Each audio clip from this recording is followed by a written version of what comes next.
if one of our political desires, one of them was to make sure MCP is okay. Because MCP nalo ndi tonse alliance agreement. Now because this agreement was not respected, Malawians who put this alliance into government were deceived, more especially MCB, UTM. So we went into these elections tikufunisisa kuti MCP ichoke, and zimene zonse kuti manenaso kuti kakumbali kakuti amwene we are not shy about it. But this does not override the fact kuti we wanted change. Economy simaenda bwino. Mafuta macues chanchani inde zilipobe koma amwene let's tituzane chilungamo. Nthawi imene chomatu ukapita ku shop mama umakapeza mtengo wina mazulu mtengo wina panopo pali ka stability kenakake. Komanso people lost trust in the leadership ya nthawi imene ichayo. Panopa as much as kuli zinthu zambirimbiri zoti mwina sizikuyenda bwino, koma if you notice bwinobwino pali ka level of trust kuti leadership iyi tinayivotera ndife, legitimacy kuchokera kwa ife anthu amene anavota awa because they were in majority 50+1. Komanso zina ziwiri zitatu zikusintha. So ife tikamanena kuti tinkafunisisa kuti UTM MCP ichoke, that is not the only reason. The main reason is to fix Malawi. But we saw kuti MCP is not participating in the Fix Malawi project. MCP has deceived an agreement that was made in utmost good faith. Kunala zibusa involved. Inu munali kwa mwene ku institute kucha. Ose ma leaders athu analipo designed. Fast forward. Issue yondu energy imene chinanyamuka nayo. And that was manifested in the poor showing in 2025. Chifukwa, let me extend that before you respond. You are learning whatever, that's fine. Panobo tiwakula panobo, your party is in the opposition. Chiripo chimene tinganene kuti UTM is doing differently from the other opposition political parties or any other political party in Malawi, I dare say. Chimene tanganene kuti koma guys, zizosezi koma na apo there is a shining light there. There's nothing that one can point at. Now I hand over to you kuti munene kuti kunena zindizoona kapena ndizabodza. Okay, two parts to your question. One, SKC Alimoyo. Yes. Afrobarometer survey report inati Joseph pa 20 to 122 inatika pa 9%. Sichipani sichimoja pa mphamvu. SKC analipo kunalipo. Analipo. At Joseph pa 22 atika pa 7. It's in the records. Yes. You can go check Afrobarometer. Aipo survey inazabwera. Right? Or Afrobarometer mwe inazati Joseph pa 9 banje. Inazatika somewhere around 7. SKC alipo. You get it? Meaning kuti there were certain things UTM as a party siti mapanga bwino we needed to do sitting as Gonze even when SKC was alive.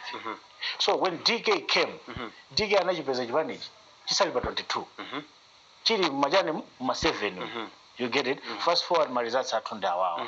Now we cannot put the blame on Munangati DK or Munanga. No, the blame is all of us. Even me, I'm to blame. I'm personally to blame kuti tinazisirira kutoka pa 20 kufika pa 9. Komano, if you look at report manager, it goes further. Afrobarometer report manager, people were not happy in the administration. Administration idiyo ya Tonse Alliance. Tonse Alliance ndi jani. Unayangwiza no UTM ndi MCP, kubwera pamozi ndiye nditenge boma. Tachosa DPP. Zinathekadi. Koma titawina zisankho zija. Unapezeka kuti zimene anthu amayembekezera si zimene zimachitika. Blame imapita kwambiri kwa UTM and SKC kuti boma litu tinalika chifukwa cha inu. That is true. It's from 20 live. So I am to blame.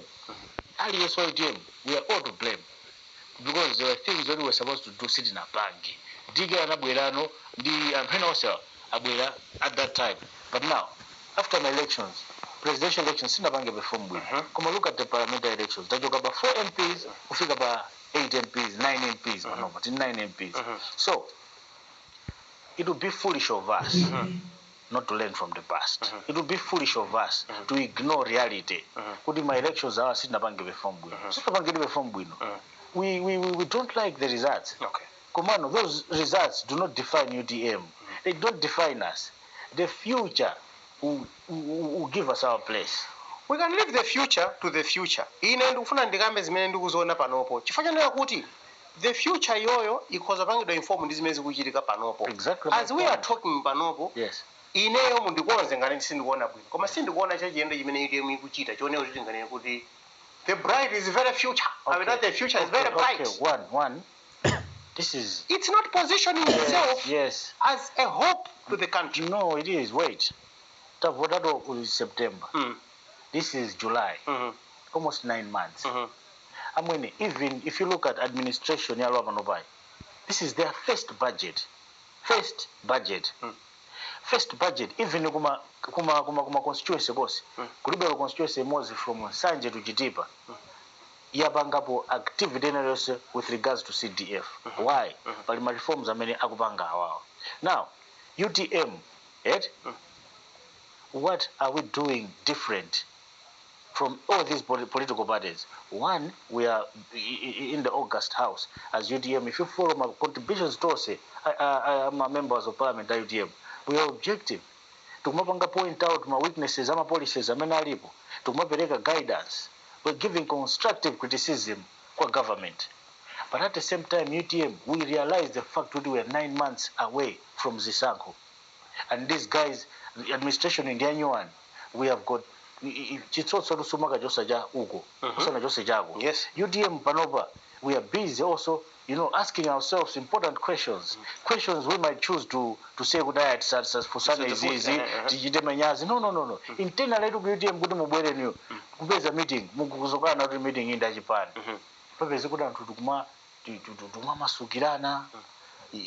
Leadership makala ukatumonika ngatuta ukangana kuma what are we doing nyumba umwanta kudani akuclean na nyumba yao. So as UTM what we are doing is my weaknesses are zinomba ndenazo tabanga perform mopoira tavomereza then in house tukambirana kuti tingatani ku parliament zimakhala live pa TV umaona zimene kuamba parliament we are pushing za fees banka kanka now za data kuti ma data tariffs adula we are pushing issues of unemployment, we are pushing issues of women, we are pushing youth issues. As UTM we are providing alternative ideas. Chifukwa chimene ndafuna kuti tiendere limodzi ndichakuti miezi imene yapitayi panali mwambo otsekulira chiliza cha malemu Dr. Salos Klaus Chilima kunchewu andi kumene koko tinamvetsedwa kunena kuti wina aliyense analolandiridwa kupitako kupatula chipani cha Malawi Congress. Ndizoona zimene zichi? Okay,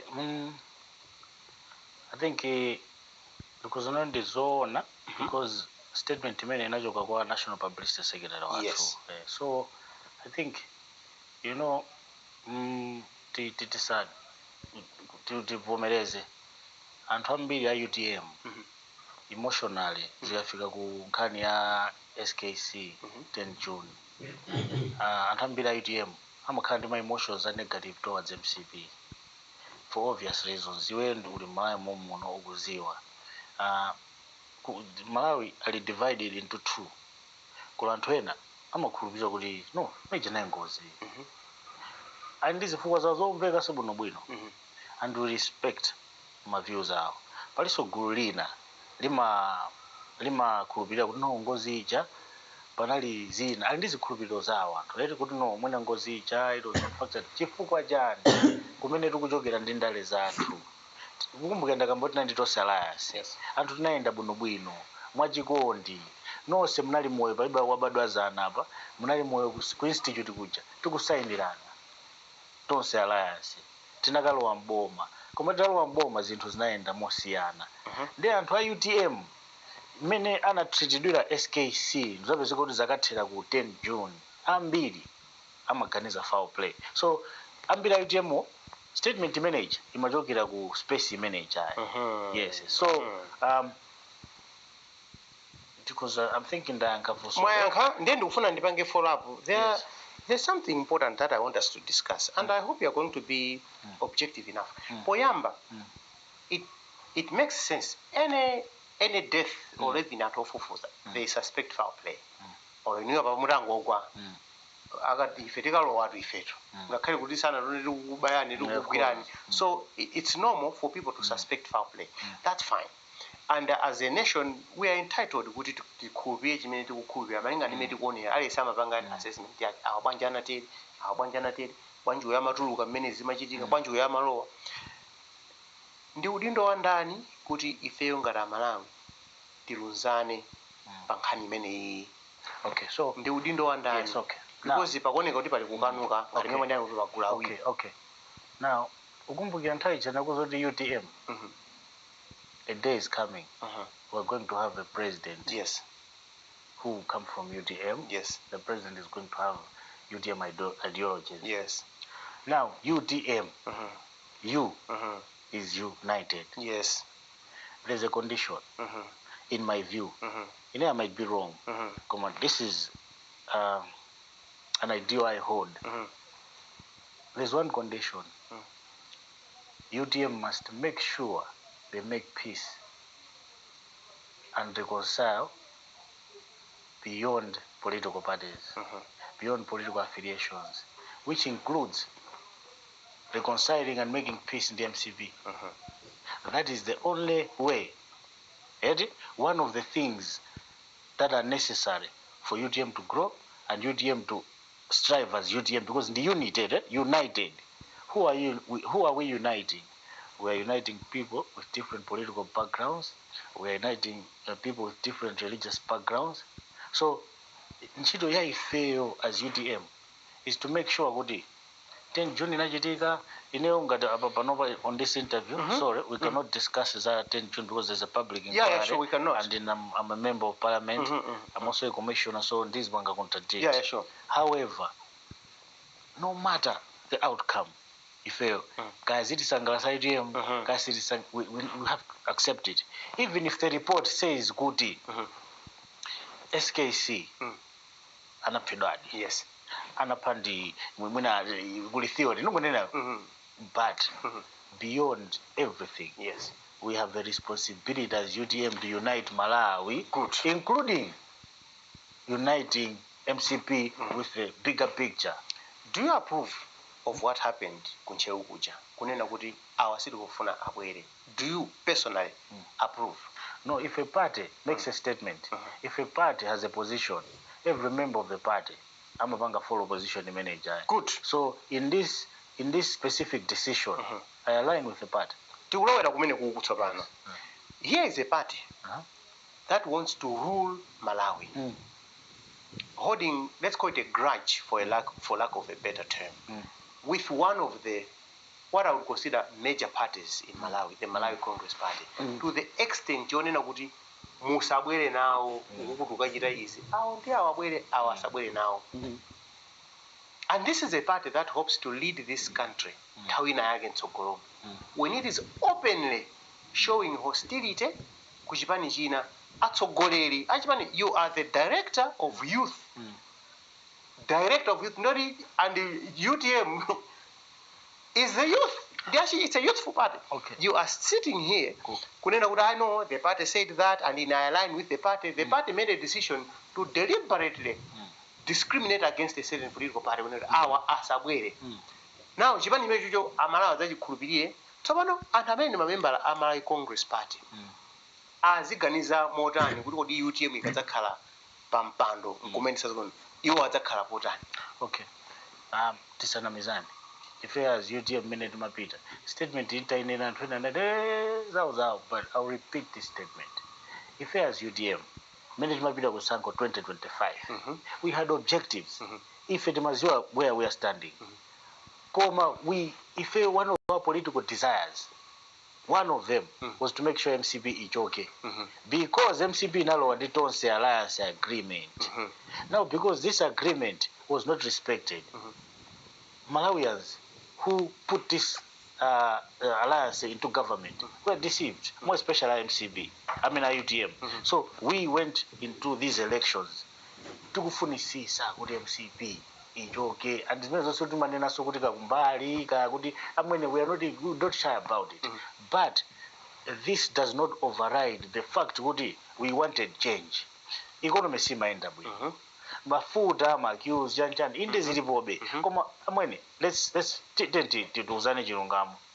Nthawi imene chomatu ukapita ku shop mama kumakapeza mtengo wina mazulu mtengo wina pano pali ka stability kena kake komanso people lost trust in the leadership ya nthawi imene ichayo panopa as much as kuli zinthu zambirimbiri zoti mwina sizikuyenda bwino koma if you notice bwinobwino pali ka level of trust kuti leadership iyi tinayivotera ndife legitimacy kuchokera kwa ife anthu amene anavota awa because they were in majority 50+1 komanso zina ziwiri zitatu zikusintha so ifeyo tikamanena kuti tinkafunisisa kuti UTM MCP ichoke that is not the only reason. The main reason is to fix Malawi. But we saw that the MCP is not participating in the Fix Malawi project.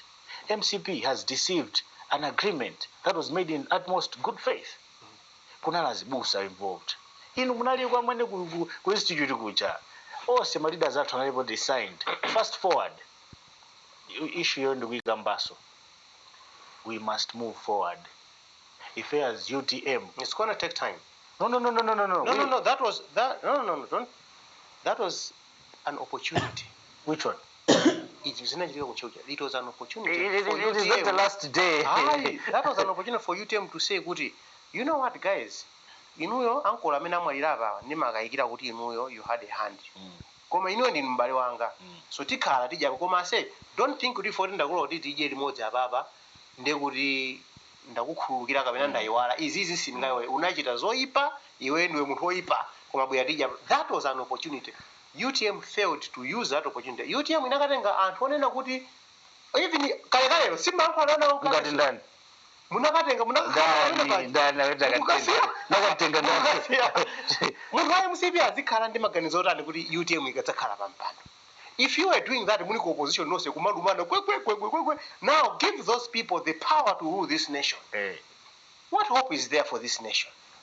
No. We are busy fighting over petty politics. Our sabwere. We are sabwere. I mean, we are kandea. Koma we undo. I was shocked. Most Malawians were shocked. Uzua iwe.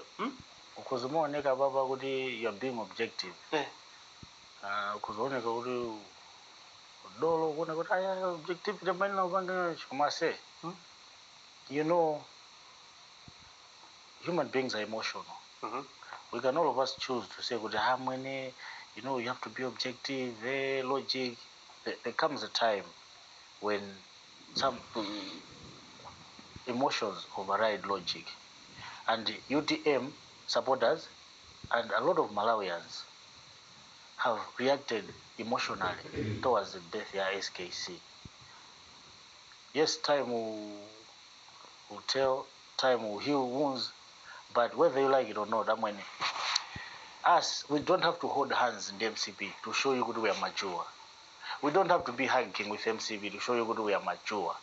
What we must do is forgive, reconcile, not for the sake of MCP, but for the sake of everyone else, for the sake of Malawi. Mind you, we cannot say when we are saying united, UTM, we're uniting everyone.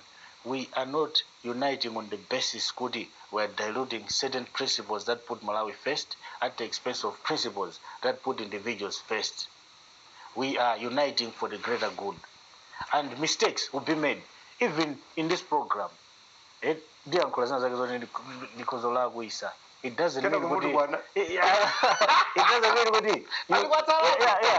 doesn't mean this interview will be defined by one mistake, one flaw, but the content and direction. So, I'll repeat. UTM has got an obligation to unite every Malawian, regardless of political affiliation. I'll emphasize, UTM, we must move on to the point of many timakhala parliament. Not parliament. Parliament ino mazoti inenda MCP. Timatapeza kuti tikuhagana. Sure. MCP amachoka ku DPP side kuti. And my minister akuthandizana. But when we come out, tabanga create my divisions awawa. So moving forward, UTM, we are here to change. Tisauluke yai titere. Kuyamwira. Zoyamwira. Izima opya kwambiri. Ndimaona ngati atsogoleri ali ndi udindo waukulu opereka signal kwa anthu amene akuyamwira kwa atsogoleri achikonera kuti this is how we are dealing with this issue in this mature manner. This is that signal ndiyofunikira kwambiri and anthu akhala kuphana even in Malawi muno chifukwa choti atsogoleri anayankhula zina zake anthu amayamwira aliyense uyu ndi ndani wanga sindingankwane chifukwa kuti atsogoleri ayankhula zote. Nelson Mandela atatuka ku ndende atakhala zaka zambiri anabwera anena kuti akuluakulu tiye tizigwira nawo ntchito awa tiye tikhale nawo tathamangitse tita. It had to take him ndi anthu ena onena kuti akuluakulu tiye tipange chonchi. So kuyamwira ndi mayineyo ndi kumeneko kunena kuti zimene ma decision amene akuluakulu mukupanga kumtundako aja amathamanga pansi aja amakhala kudikirira. Literally we have seen anthu put down zikwanje atapita atasamula kale chonchi udzaona kuti atsogoleri athu akuhagana renjeri chakupanga stretch chonchi kena kukasanduka hagi. We have seen that happen right in this country. So that is a point that I wanted to make, and I think we can close this matter on that note. You do also acknowledge kunena kuti there is a need to bury the hatchet, and by doing that sikuti tikupanga ignore kapena tikupanga so put under the rug ma fears ndi ma suspicion amene alipo. Those need to come out. Tichitchule chithusha chimene tichifinye mafinya osachoke tithirepo mchere chipole chiume and we move on as a country. I'm sure we agree at that level. Actually, that was my. Actually, what you are saying, you are repeating my. No. Yes, exactly. I said what you. What I'm repeating. What I'm repeating here is that we should select a song. This I'm repeating. Yeah. So we should select no idea was it. Oh my God. No idea. You can perform broken Chris 5 feet. No do you. I mean together. It was not idea was it. I don't know you Fredo. Benjani. Kamlepo. Ndiwo chinyamata ndithu andi anthu akamawerenga achinyamata muzipani zosiyana osalengera muite mokha koma zipani zonse I'm sure you can still qualify. You are a director of youth. Of course kuti ma director of youth ena otumaona kuti angokhala director basi koma za youth zomwidemo. Koma ndimafuna tikambirane mwachidule nkhani ya achinyamata mondale.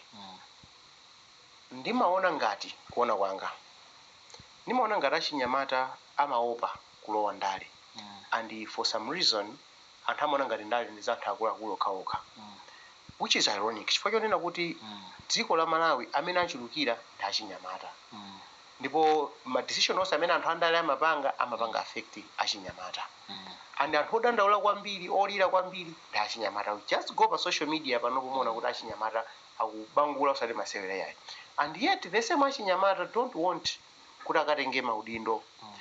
A common phrase that I have heard imene ndinamba kumakuya nayo tsopano anthu amati akuluakulu atisiyire mipandoyo, it's our time kuti nafenso tiyendetseko zinthuzi.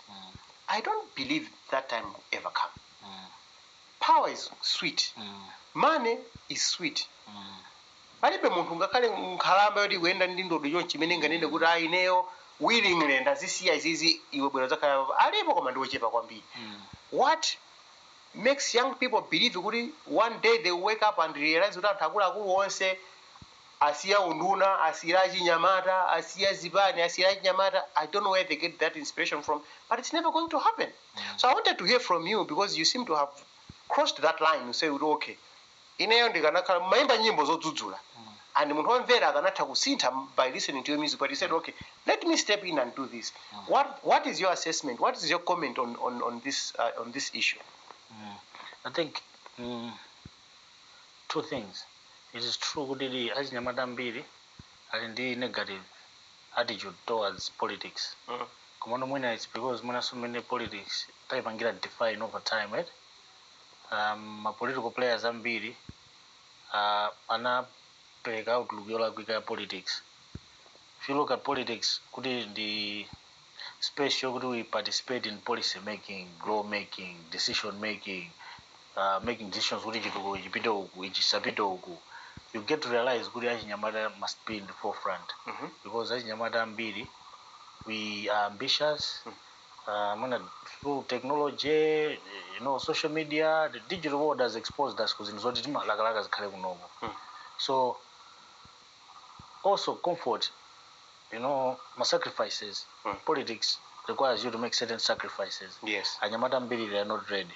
For instance, as a young person, I'm politically exposed.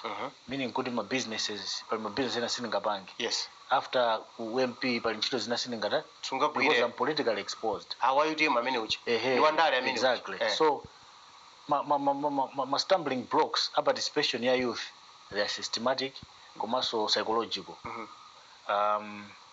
Psychological zimene as attitudes, systematic zimene as ngati I'm a pep, I'm a politically exposed person.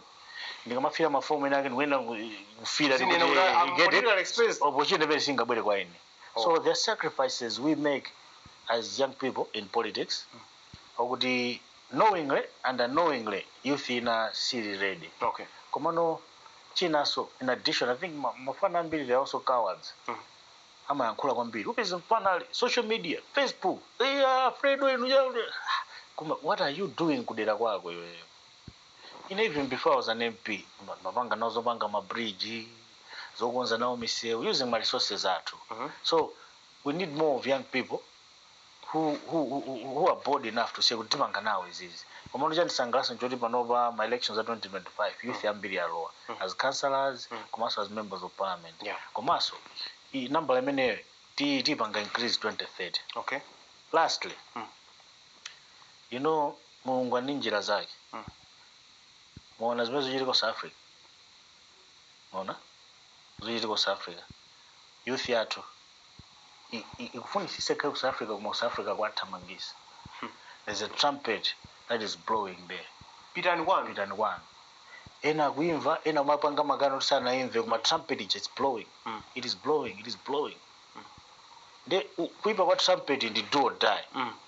Libenga ili melikulirira. If you don't listen, ufera pompa. Kwanu kuli moyo. So in a way God has planned it kuti tikandi open the plan B. We must fix Malawi. We must fix Malawi. So plan B tikadibe. Panopa anthu kuona ngati exit nekhala Israel. Kuchitika suzino mwe wichako. Kutsekaso. We have no choice but to fix Malawi. So you know the government should work with young people more. And panopa sangalasa kuti youth ambiri so yapasitoma positions mutaona ma ministers youth jani zimene zizo sangalasa ma MPs achinyamata komanso age is not a qualification. Tikamana kuti achinyamata tilowe atipase maudindo akulu asiye no. It's wrong. Age is not a qualification. No, age is not a qualification. Are you qualified for the job? What are you offering? Mandivezes. Sitindumpa munthu nake wachikulire because pali kamfana kena kuti nkasangalaso ndifuna ne youth. Youth 15. Let's learn. Let's educate ourselves. Let's dedicate ourselves. Learning siya school worker. Majani ma constituency muja, ma VDC, mukali youth ndazima imemu. Ma ADC muja, mukali youth ndazima zine kuti hai si diff ya tu nse obidoko. Si diff ya tu tufuna school. You get it? That's what we want. Iwe ukhala wachinyamata mundale. Ndizoti wachinyamata khoza kuzipanga izizi kapena it's a cutthroat environment ili umene kuchaka. No, zotheka. Mpeniro anyamata samabisa sora kama amachita kubwera nawo chonchi. No, zotheka. If you made mayamba you saw the images made mayamba much. So sinati mafana meda mbali, you know, we message atu resonated. 12,600 human beings ananyamuka kwa mama ukatipotera. That was a huge win. Komanso it was a way of encouraging us. No. You can do it. Little deliver. Jani si weno kaji mozi wina lesendo da zangu ima kuruza kaya kuwina ena one by one win. Did you think no jangu ima first time but ya win. So God gives us according to our capacity. Tibwere kwa iwe tsopano ngati phungu wa nyumba ya malamulo. Ndi anthu oti mmanenedwa kwambiri mmacheni. On different levels zina mmaziyamba dala. You overpromise. Zinthu zoti mwina mukakhala mmakauti mufuna anthu akukondena kuvotereni. So you overpromise. Two, anthu amakadzidzimuka ndi attention imene amapanga attract kwa anthu manga anthu ofuna thandizo la ndalama. Amakadzidzimuka. It looks like nobody is prepared for that. I knew kuti amapemphedwa, but I didn't expect kuti zimafika apapa. Anauza kuti amatawa kuma constituency, kukakhala kwina, kumatani. What has been your experience so far? Okay. Muna for ineyo, it's because titapanga edition yoyima 2019 titaluza sitinasunthe. So zimene ndikupanga pano bali zoti ndakhala ndikuzipanga over time ndisali MP. Okay. Udindo utachosedwa zambiri zizipangabe. Okay. So in terms of manifesto, over promising, 2019 tinali manifesto. Koma 2025 tinali strategy. Tinauzana kuti sakhayi manifesto. Kutawa kulonjeza. Usati kutawa kulonjeza komano being realistic, economy yathu imene kuyendera, right? It's unpredictable. Tinauzana kuti khala opanda manifesto. Okay. Komano umachita kuziwa kuti kuno kuchikufunika ndi chakuti. I'll give you CDF kubwera iyi. Year 1 zingwango ngati kuizwa zingwango paka bila pachi kupanga concrete pad mpaka katukira pa jani pa nsika pa nsika paja kupanga so concrete pad mpaka pa chipatala mose ma street lights miso yose ya mugoloko osachita na peri wiziwa ndi disaster ndi bawo we are resealing your sage mu nyuna peri tikuyamba so resealing in phases tiku using my personal resources because MP so now so kuma inozipanga kwachitsa kuli clinic yokuti tikuyamba using personal resources from ground up we'll be showing it tikumanga Chilobwe primary panopa we are concluding term ikubwera Chilobwe primary ikutha koma kuli mbali ina kufa kuzakhala double story division imene Mulungu inshallah zikazatheka kuzakhala double story kwa kubaluti ukachoka pa Elma pa Nancholi pa police pacha pa Baptist kwena tike concrete maybe job because tala kumadula and then CDF we are focusing on my concrete pad to give a concrete pad nkati mosemo japa kwatukia kuna Nancholi maskulu athu chimwankunda mulibe ma desk tufuna tipange utilize CDF to ike ma desk ma schools ose so youth empowerment women empowerment kwathu kuja azimaya mbiri ndamu ma village bank youth yambiri ndio kuti ngakhale na in maskulu kuli ma issues so tindi ma empowerment programs ma projects ena kuti sinanga nene panopa komano the end pipeline. What you're telling me is kuti titati 4 years from now kuti tatsala pakono kupita kuzisankho za 2030 tikuita neni muzidzajonga zimenezi izi ndachita koma tikuyankhula pano tili pansi pa boma la DPP. What's your comment on imene zinthu zikuyendera ku Malawi kuno? Anthu anavota ndipo anachotsa chipani chimene chimalamulira cha Malawi Congress ndi Tonse Alliance of course nkubwetsa DPP chifukwa choti zilipo zimene wanaona kuti zimafunika kusintha zasintha kapena iwe kuona bwanji? Pali zinthu zina DPP yasintha pali zina zoti sizinasinthe. Okay. Pali zina zoti sizinasinthe chifukwa choti zifunika nthawi. Pali zina zasintha chifukwa chokuti muna mapolisi zina amene naungopangidwa fast mene tinkapita ukavota kunali makiu mafuta kunalibe panopa mafuta akupezeka akumazapezeka nthawi yake mwina zayambaso komano osati ngati nthawi ichayo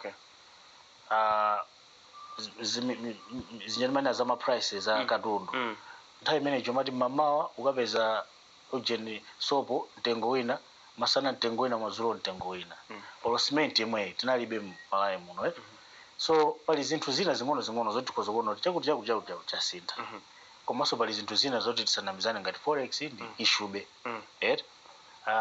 pali zinthu zingapo zokuti tonse tikuziwa kuti even economy yathu sinayambe kukula growth yathu sikuti tinganoti zinthu zikuyenda bwino pali zina zikusinthidwa pali zina tukhulupirira kuti ndijananena zoti ali 9 months akhala 9 months ikamazafika nokuti iye 1 yatha iye 2 yatha tizakhala ndana ndo zinthu zoti feti mayembekeza kuti izi by chaka chimodzi zimaila zasinthika by 2 years izi zimaila zikaza zasintha then we start taking government to task guys apa bwanji so you think it's too early to judge kuti zinthu zikuyenda bwino kapena sizikuyenda bwino? It's not too early to judge. It's not too early. It's too early. It's not too early to judge. It's early enough to acknowledge what is working and what is not working. Out of 10 tinganene kuti akuchita bwanji DPP tikuyankhula pano? No, I will not rate. I'm not rate. That that is rating itself. Yes, but I will not give it a figure because I need and it's debatable. There are so many factors that I need to consider. I will put it this way. Ngati Malawi unakhalako pansi pa ulamuliro wa DPP kenako inachoka panabwera Malawi Congress Party yachoka yes panabwera Malawi Congress Party panabwera Tonse Alliance yeah inuyo achina inuyo panabwera Tonse Alliance titalowa pamene mucha mutawanja unakala kumene kwa moto wanu kudayikitsa kani achoka amene ndio kuna MCP ndio kunobwera achoka amene achokabwera so DPP would you say you are happy at Malawi now kapena you would say kuti ash kuti chemo ndikuloera kuti I'm extremely happy now. Yeah, extremely happy. I'm extremely happy. You're extremely happy. But my happiness is not. Are you happy that the DPP is ruling or that the MCP is out?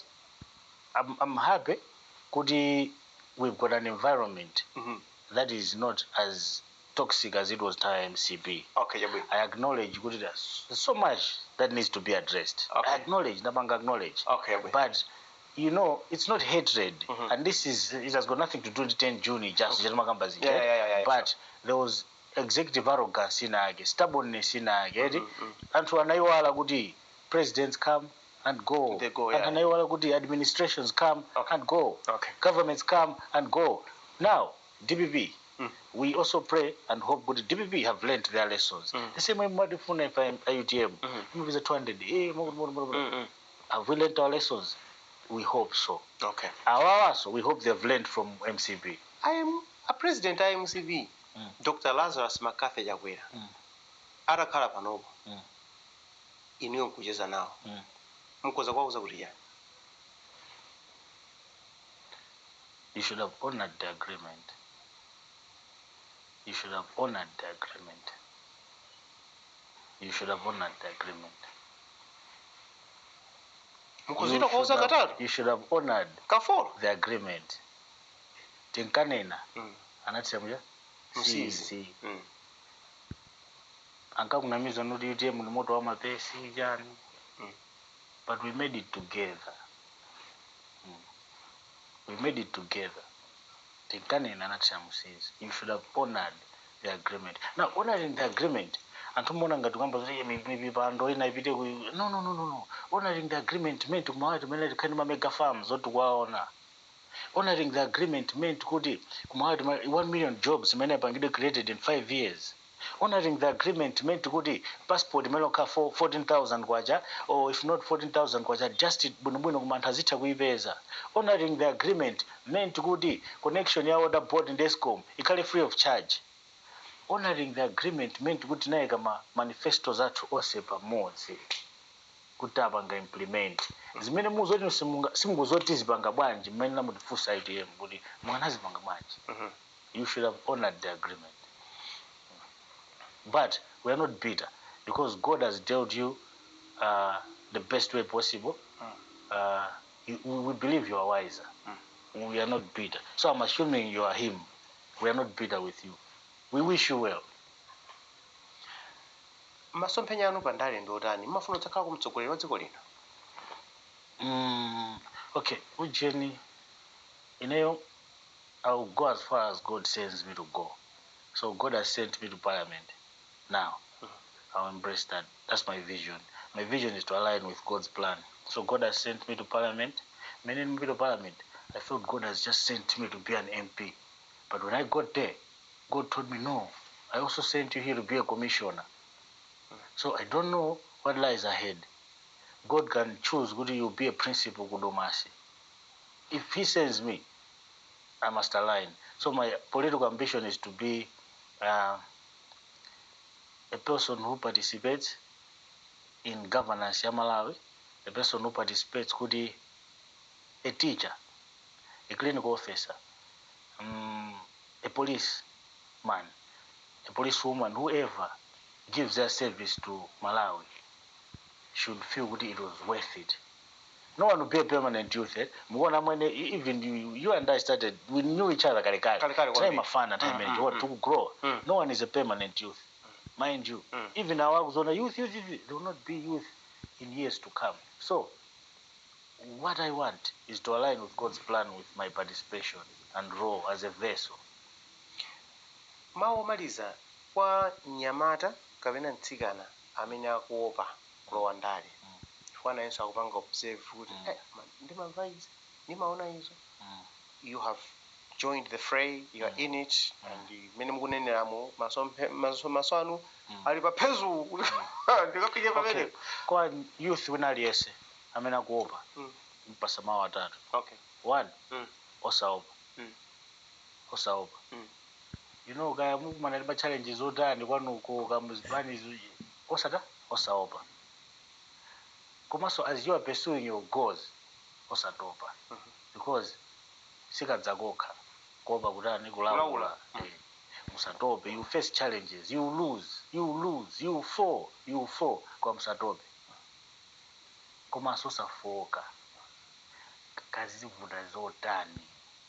As long as you've got a goal and you are adding building blocks towards making Malawi better. In the end, ndinti 2 girls. In the end, youth amendo mwe nkulaba nobai. Youth ya kuzikona alibe mwana, alibe kuma. They've got siblings. They might have kids in future. No one is a permanent youth. Because African time, we should leave the stage. Probably we close our eyes and open them elsewhere. Tiza ganzo tizasiya Malawi odani. Ine ndifuna Malawi okuti kafana kanga kazitha kupanga apply ku university olokulibe drama ku nyumba. Chifukwa tu kalekale makolo ankano akasiya chuma ndoda asiyana bwino zosiya chuma zije zimene tikuganiza kupoyira. Tikuyenera kusiya system yokuti ikhoza kusamala ana athu azibale athu. Ndifuna system yokuti kamwana kanga kakafuna kupanga apply ku university kapanga apply for kuti kakufuna kali ndi nzeru kali ndi kuthekera. Ndifuna zasiye Malawi wokuti anti yanga kandi kuntonda kuchikwawa kumangoji afuna upita kuchipatala ali ndi BP akapeze care medical care bwino osaona sokudawa ali ndi chani kunyumba. So I want to better Malawi. So uyo youth akunemvesera ne asaope asatope asafoke komanso ubwino wake tili ndi foundation tili ndi platform ya youth yonse UTM, United Transformation Movement. Kumwe muli kwa packet United aliyese waso wauza joiteo aukaika antu mumafuna kundiveka mumafuna kundivaka unono mumakadika mwaesetako mbazi mwaesepa ayo tipange wafira uno tipange wabulu rengano waje wayewe join papesi pukupa kasuka nakona nimukuneka tadi baba malondera wewe can you be presidential? Can you be parliamentary, please? No. I'm not presidential in that sense. I'm here. The door is yeah. If you go against okay, film movie. Umaduka parking. Konde matabari. What was this? Once you kill the king, konde matabari. So that guy was going against king you. Is this the take? You don't bully. You cannot bully a leader. And then the leader should just say, you can't take that. We can't take that. At the end of the day, we are one. At the end of the day, we are one. In the sense, we are pushing the same issues. Ulongosole zinaenda bwanji nakuona zina ankazika basi Fredo. No, usarukazika basi. But I think it's mina nena mukudi in that space aliyesa makabudi afuna dani ashairi azanisherete he has the right he has the right ayeza kuruta ammunition yake because nayeso he's a leader he's representing so kakulugage you get it yeah, so you need to respect him. But quickly before I take a program, but quickly that issue is an issue of concern kwa Malawi mbili because the fees zana aku university zinakwezedwa moda bwitsa kwambiri. Actually they doubled kukweza ndi kuti mwina zachoka apa zafika koma they doubled and in your issue ndio rijani. Okay, issue if ndena kuti I think it kamba even parliament issue ya fees unfortunately it becomes an administrative matter. Okay. Imakanga we are discussing money, but Tikafika fees we're not discussing money. We are not discussing administrative issues per se. We understand that my universities they need to run. Yes. We understand that budget university, quality of education is low and budget low. We understand. But then the conversation should be about consciousness yatu. Ineyo ndikuti jani ngati munthu sopano. Ndikayeona nkhani ya fees ija. Zimayi kuti ali kudowa. Ali kunchisi. Single mother. Ali ndi mwana. Akamva amount imene ijayi. Mutu mubwera ndi mbuzi zingati. Ni nkhuku zingati. Okay, malo athu aja titadula apa. Tigulise kwinako. Zitheka. So inafe tikamana nkhani ya fees timapanga approach from that perspective. But hey, this is not about money per se.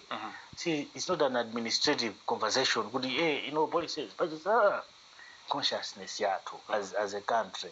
Tukuti jani. Look at good Germany as well. Ambiri mugo now. You will not go chanko. You know, and ambiri kuchankoja. Chijo sina jaule. Yes.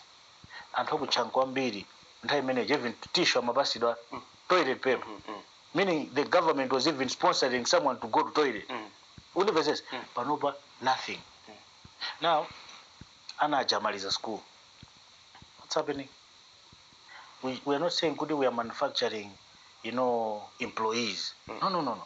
We must manufacture independent thinkers, yes, but does the environment enable an independent thinker with potential to thrive?